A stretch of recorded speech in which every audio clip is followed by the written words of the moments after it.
Voltei. Bom dia a todos. Pessoal, continuando aí nossas aulas sobre o Oriente Médio, hoje vamos falar um pouquinho sobre a Revolução Islâmica, né, conhecido como Revolução Iraniana. Vou falar da guerra do Irã e do Iraque e também falar um pouquinho aí da chamada Guerra do Golfo, beleza? Então, capítulo Oriente Médio, guerra. Vamos embora. Desculpem, vamos lá. Bom, pessoal, a primeira coisa nós temos que saber, o Irã, né? Nós estamos falando do Irã aí primeiro, né? Hoje ele é governado por esse cara aqui chamado Ayatollah Khamenei, tá bom? Então ele é governado então por esse cara chamado Ayatollah. Ayatollah é como se fosse um líder supremo, tá? Dentro do islamismo xiita, tá? Pessoal, o Irã é um país persa, tá? Então, eles não são árabes, tá bom? Como, por exemplo, os iraquianos. Se você colocar um iraniano e um iraquiano para conversar, eles não conversam, tá? Porque são povos diferentes, mas professam a mesma religião, ok? Então, o Irã, ele é um país persa, como eu disse, um país islâmico de maioria xiita, um dos ramos dentro do islamismo, tá bom? E o interessante, pessoal, que o Irã, ele aí é uma teocracia, é um país baseado na teocracia. O que eu quero dizer? Eu tenho o líder supremo, o Ayatollah, né, igual eu mostrei para vocês, e ele tem um mandato vitalício, pro resto da vida, tá? Então, uma vez que você vira o líder supremo do Irã, é o resto da vida que você vai ficar naquele cargo. E quando a pessoa morre, existe um conselho de anciões que vão escolher um novo Ayatollah, tá? E o Ayatollah é quem determina, por exemplo, você fala assim, professor, mas eu já ouvi falar que lá no Irã tem presidente. Tem mesmo. Mas quem manda é o Ayatollah. E aí, o Ayatollah é ele que determina os candidatos à presidência do país. Olha que doideira. Então, é uma teocracia e existe votação lá para o presidente. Só que o Ayatollah é que escolhe quem são os candidatos que podem estar ali concorrendo à presidência. Tá? E ainda ele é super tendencioso. Ele fala assim, esses são os 3 candidatos à presidência e eu gosto mais desse aqui e tal. Então, assim, ou seja, a escolha do presidente é feita pelo Ayatollah, tá bom? E aí, pelo fato de ser uma teocracia, até coloquei um pouco nessa imagem aqui está o Alcorão, né? O livro sagrado do islamismo, o Alcorão, ele é o fundamento para embasar as leis do país, bem diferente do Brasil, que se diz um país laico, né, onde a religião não determina o prosseguimento e a criação e a aplicação das leis, né, na teoria, pelo menos, né? Mas no Irã não, o Alcorão que serve como base, como embasamento, as leis do país. Bom, deixa eu ver aqui. É o quarto maior, o Irã ele possui a 4ª maior reserva de petróleo do mundo. Só aí já quer dizer muita coisa, que o país ele é muito importante aí no cenário mundial, pelo menos em termos de reservas petrolíferas, tá? É um país detentor de energia nuclear, então causa preocupação, principalmente num país que tem no Ocidente aqui, que não gosta que outros países tenham armas nucleares. Bom, e daí, professor? O que eu preciso saber do Irã? Em 1979, nós tivemos uma chamada Revolução Iraniana, que também é conhecido como Revolução Islâmica. O que aconteceu? No Irã, nós tivemos a queda desse cara aqui chamado Reza Pahlavi. O Reza Pahlavi, pessoal, a família Pahlavi, ela governou o Irã de 1941 até 1979, tá? Quando nós tivemos aí o início da Revolução Iraniana. E por que eles tiraram esse cara do poder aqui? Porque ele estava sendo acusado de ocidentalizar o Irã, de valorizar demais a cultura liberal, de liberalizar o islamismo. Por exemplo, ele deixava as mulheres estudarem. Que extravagância é essa? Não pode. Então ele estava sendo acusado pela população iraniana disso. Ele era um cara que fazia muita extravagância com dinheiro público. O Irã, as pessoas passavam por muitas dificuldades financeiras e ele fazendo festas pomposas com dinheiro público, né? Ele era um cara muito amigo dos Estados Unidos, ele estava liberalizando demais o islamismo. Lembre que o islamismo xiita, como eu falei com vocês, que é a maioria do país, eles são mais conservadores da fé islâmica.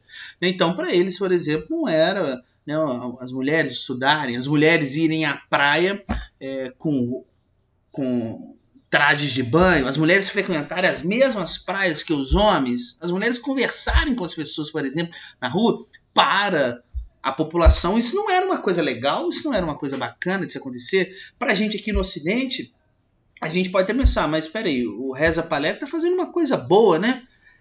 Liberalização, né? Do papel, né, da mulher, dela poder fazer o que ela quer, dela poder executar qualquer tarefa e tudo. Mas assim, para o Ocidente e para a gente isso aqui é muito bom. Para aquelas pessoas que são criadas naquela tradição, naquela cultura, não. Né? Lembre-se disso. E outra coisa, ele era um cara acusado de fazer extravagância com dinheiro público, de corrupção, de ter gastos exagerados com compra de armas e não colocado nas questões sociais da população. E aí nós tivemos a queda do Reza Pahlavi, né? Uma série de insurgências levou à queda desse cara aqui e assumiu esse cara aqui, que é o Ayatollah.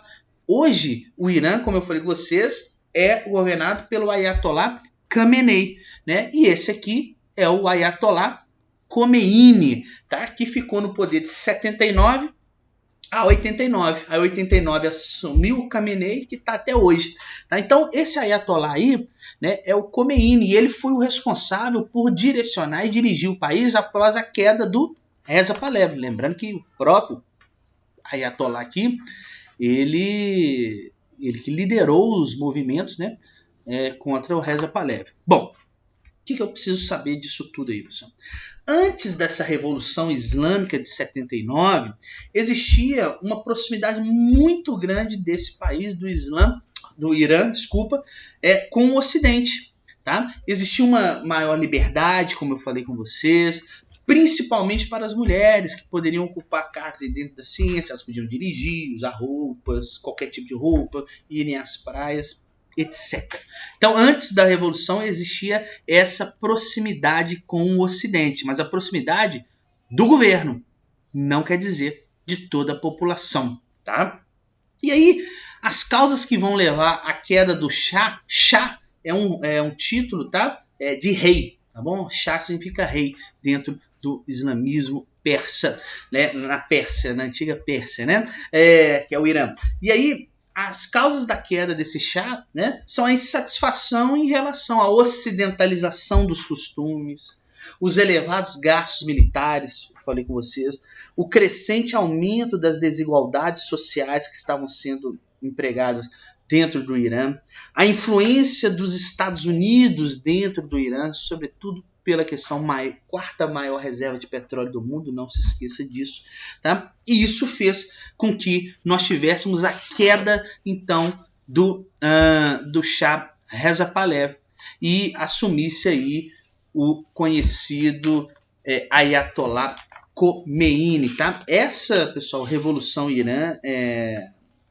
do Irã foi uma das causas, ou foi a causa principal aí que levou o mundo à crise do petróleo, tá?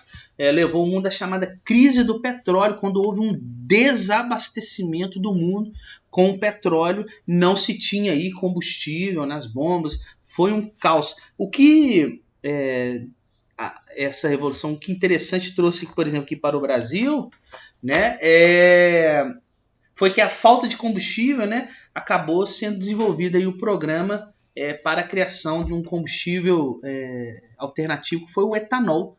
Tá? Foi daí dessa revolução iraniana que aqui no Brasil nós começamos a fabricar o etanol para abastecer os veículos. Tá? Pessoal, dessa revolução iraniana, né, nós tivemos um dos casos dentro dessa revolução muito doido, que foi a invasão da embaixada dos Estados Unidos no Irã.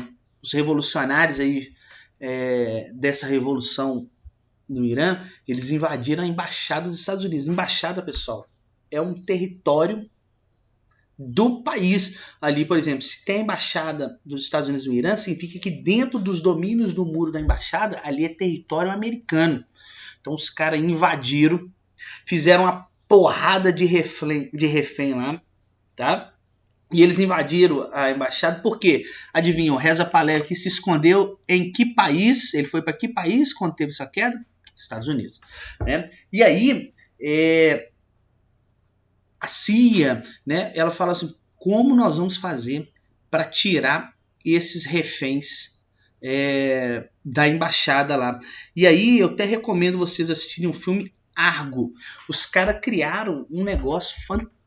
Os caras fingiram que estavam gravando um filme chamado Argo, olha só, que é o nome do próprio filme, né?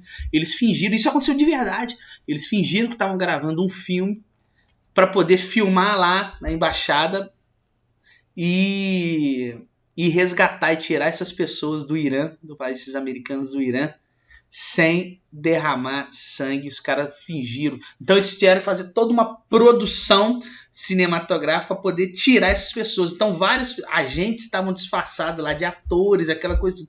Bicho, é muito doido, porque foi mais ou menos algumas pessoas conseguiram fugir da embaixada americana e se esconderam na embaixada canadense. Só que o Canadá, a gente sabe aí que ele tem uma posição neutra, né? Então, e se os revolucionários do Irã descobrissem que eles estavam na embaixada canadense, ia deflagrar outra guerra e o pau ia quebrar. Aí os caras vão para lá para fazer uma filmagem e resgatar essas pessoas. Filme Argo. Isso aconteceu de verdade, que me deixa mais impressionado. Beleza. E daí? Olha só, pessoal, algumas imagens aqui do Irã antes da Revolução. Né? Olha a imagem do Irã antes da Revolução. As mulheres, né, tinham liberdade de estudo, não precisavam andar com as vestimentas típicas do Irã, que aqui nós temos algumas, mas aqui até nem tá tão severo aqui, tá? Mas olha aqui, por exemplo, né, uma imagem antiga aqui do Irã, como as pessoas poderiam ficar aqui, mulheres, um homem deitado do lado de uma mulher, isso se acontecer lá hoje, eles matam a mulher. Né? Isso não existia antes. Então aqui estão imagens antes da Revolução Iraniana. Né? Aí os jovens, olha, mulheres protestando, né, e tal. E hoje nós temos isso aqui, por exemplo, olha, as mulheres usando a burca, né, olhando vestidos aqui, que não sei onde que elas vão usar isso. Tá? Aqui uma imagem antiga também. Não, essa imagem é antiga sim, né? Hoje não pode mais acontecer isso. Tá? As mulheres têm praias próprias para poder frequentar, elas não podem aí frequentar as mesmas praias que os homens, elas não podem usar vestimentos aí, né, próprios para se banhar, né, tem que ser com roupa e tal. Ok? Aí, hoje é uma imagem típica, isso aqui é uma imagem atualíssima do Irã, tá? As mulheres aí com a sua burca. E uma imagem muito bonita, por sinal, né? Com essa criança aí em destaque. Bom, e daí, professor? Vamos falar agora um pouquinho da guerra do Irã e do Iraque. O Irã acabou de ter a sua revolução. E, posterior a isso, ele começou a guerra com o Iraque. Olha só. Iraque, pessoal, é um país árabe, aqui faz fronteira com o Irã. Então, é um país árabe, islâmico, né? Islamismo, de maioria xiita. Opa, pareceu uma coisa boa. Maioria do Irã, xiita. Maioria do Iraque, xiita. Só que o Iraque ele foi governado aí por um cara chamado Saddam Hussein, que ele é sunita. Ele governou o Iraque de 1979 até 2005. Só que ele é sunita, perceba, um líder sunita governando a maioria xiita. Vai dar confusão. Claro. Bom, em 79 nós vimos que estava ocorrendo a Revolução Islâmica no Irã. E nesse contexto começou um aumento da pressão xiita dentro do Iraque. Peraí, os xiitas viram, olha só, o pessoal lá no Irã está conseguindo promover as mudanças, eles conseguiram derrubar o Reza Pahlavi, e nós estamos aqui sendo governados por um ditador sunita. Aí eles começaram a inflamar, começaram a ter muitas ideias, e isso não é bom para um ditador, né? E aí o que acontece? Um ano após a Revolução Iraniana, né, em 79, nós tivemos, em abril de 1980, começou-se uma guerra do Irã com o Iraque, o país vizinho aí. Né? E essa guerra durou 8 anos, foi até 1988. O que aconteceu? Tem uma região aqui, ó, entre o Irã e o Iraque, estão vendo aqui? Uma região chamada Shatt al-Arab, que é a foz do rio Tigre e do rio Eufrates. Aqui, ó, o rio Tigre e o rio Eufrates, eles têm a foz aqui no Golfo Pérsico, né? E essa região aqui chama Shatt al-Arab. E aí, a motivação para essa guerra foi o controle dessa região, já que, olha, quarta maior reserva de petróleo do mundo, Irã, quinta maior reserva de petróleo no mundo. Então, olha só, os rios eles servem aqui como para escoar a produção de petróleo, né? Daqui vão para o Golfo Pérsico e daí para o restante do mundo. Então, quem tem o controle da foz tem o controle ali do escoamento do petróleo. Então, o primeiro motivo foi esse, para a guerra do Irã e do Iraque. Segundo motivo, o Saddam Hussein, esse cara aqui, o líder do Iraque, ele alegava que ele estava promovendo essa guerra com uma tentativa de controlar os xiitas dentro do território iraquiano. Né? Eu lembro que eu falei que eles começaram a ficar, né? Opa, vamos fazer uma revolução aqui também. E o detalhe, anterior à Revolução Islâmica de 79, o que se tornou o Ayatollah, né, o Khomeini, ele estava exilado no Iraque. Tá? Então ele estava no Iraque, aí começou a acender as coisas no Irã. Aí o Saddam Hussein, vendo que ele poderia se tornar um potencial líder dentro do Iraque, expulsou o Khomeini do Iraque, né? Expulsou ele do país. Aí o Khomeini saiu do Iraque, foi para o Irã e dali deflagrou a Revolução Iraniana. Então, o Saddam já tinha uma rixazinha, uma tretazinha com o Khomeini, tá? E aí o Saddam ele vai acabar o quê? Liderando suas tropas com o apoio dos Estados Unidos. Lembra que o Irã ele começou a sua revolução justamente contra o processo de ocidentalização que ele estava passando, né? Porque ele era muito próximo dos Estados Unidos. Quando teve a Revolução Iraniana, rompeu-se as relações com os Estados Unidos. Então os Estados Unidos vão apoiar o Iraque, vão apoiar o Saddam Hussein na guerra contra o Irã, tá bom? Lembre-se que também estamos na influência aí do contexto da Guerra Fria, uma importação muito grande de armas e o controle da região. E aí o Saddam Hussein aproveitou também e falou, bom, já estou em guerra mesmo com o Iraque, vou aproveitar e fazer uma coisa aqui, ó. Tem um pessoal que vive aqui, ó, ao norte aqui do Iraque, chama curdos. Curdos é a maior nação sem um país do mundo. E eles querem muito criar um país que é o Kurdistão. Né? Aí o Saddam Hussein falou assim, eu vou aproveitar e vou atacar os curdos aqui, vou testar neles aqui algumas armas químicas, tá bom? Claro, trouxe muitas mortes aí. Bom, e daí? Resultado disso, pessoal? Em 1988 nós tivemos um cessar-fogo, tá? Um cessar-fogo não quer dizer que esses países, que a guerra acabou, tá? Nós tivemos uma guerra sem vencedor, não se sabia quem venceu, porque eles falaram, nós estamos aqui há 8 anos nessa disputa aqui e não chegamos a lugar nenhum. Então vamos fazer um cessar-fogo, uma trégua. Tá? Nós tivemos mais de 1 milhão de mortos, incluindo curdos aí, com armas químicas. E aí que tá. Um alto endividamento iraquiano. O Iraque pegou muito dinheiro emprestado, principalmente com a Arábia Saudita e com esse paizinho aqui, ó, chamado Kuwait.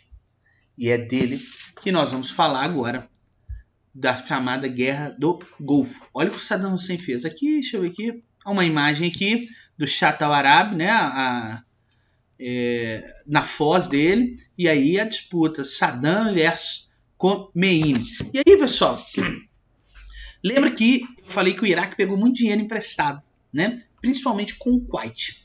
E aí, nós temos a Guerra do Golfo, que faz uma referência, claro, ao nome do Golfo Pérsico. Tá?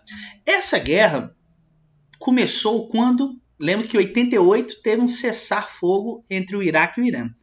Né? Aqui, ó, Iraque e o Irã tiveram um cessar-fogo. Mas aí, 2 anos depois, em 1990, o Iraque aqui invadiu o Kuwait, que emprestou dinheiro para eles, né? Então, o Iraque invadiu o Kuwait. Pessoal, o Kuwait, só uma curiosidade, é o local onde possui a moeda mais valorizada do mundo. Tá? Muito mais valorizado que dólar, libra esterlina. É o dinar. Por quê? O Kuwait é um dos maiores produtores de petróleo do mundo. E aí,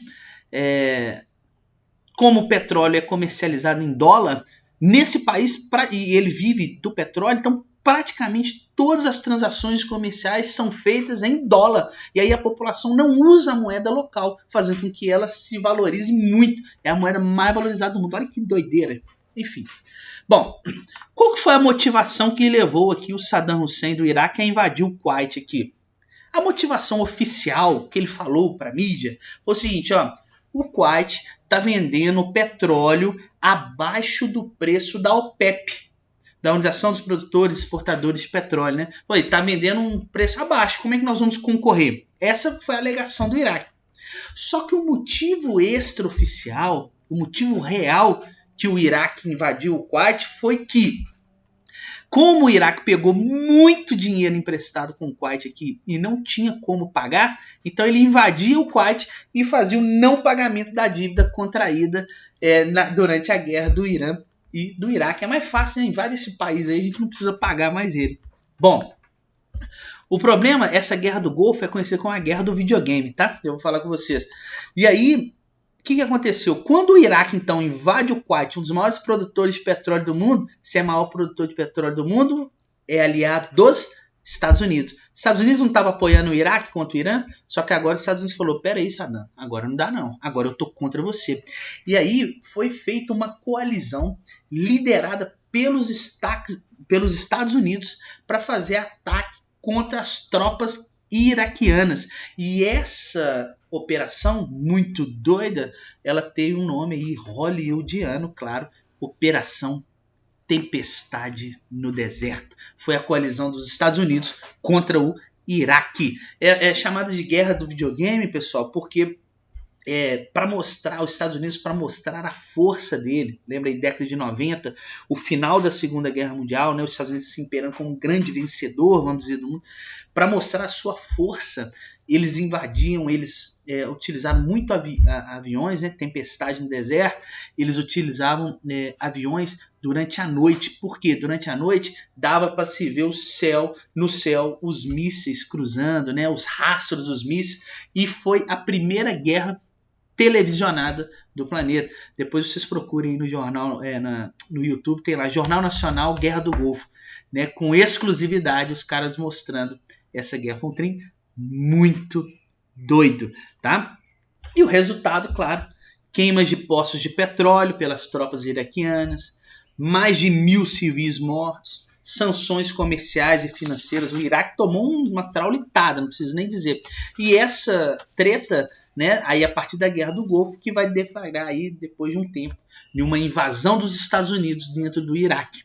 E dali eles vão tirar o Saddam Hussein do poder e enforcá-lo. Ok? Então é isso. Até a próxima aula. Obrigado.